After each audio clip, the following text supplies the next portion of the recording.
Tanda mo yung mga bilin sa'yo ng doktor, ha? Ano? Isang taon ka hindi maliligo. Baka mabibig ka, ha? Eh, silipin mo naman itong anak mo. Kagwapo-gwapo ng anak mo, hindi mo lang masilip, oh. Pogi-pogi nito. Ha? Pogi-pogi niya, oh. Ang himbing naman ang tulog ng pogi na to, eh, oh. Betsa na yun, eh. Huwag kang kakain ng mga bawal, ha?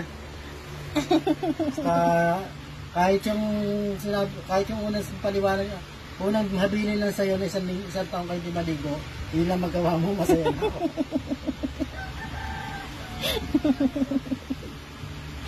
Okay na yun sa akin. Hindi na ako tututol-tol.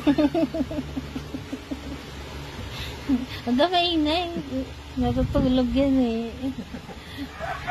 Mabuti nga tahimik na yun si Shelo, eh.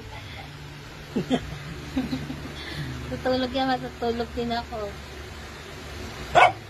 Para pag nagpakarga siya, eh. Sige, tulog na kayo. Sige, tulog na kayo mag-ina. Basta yung bili ng doktor, ha? Isang taong hindi maliligo.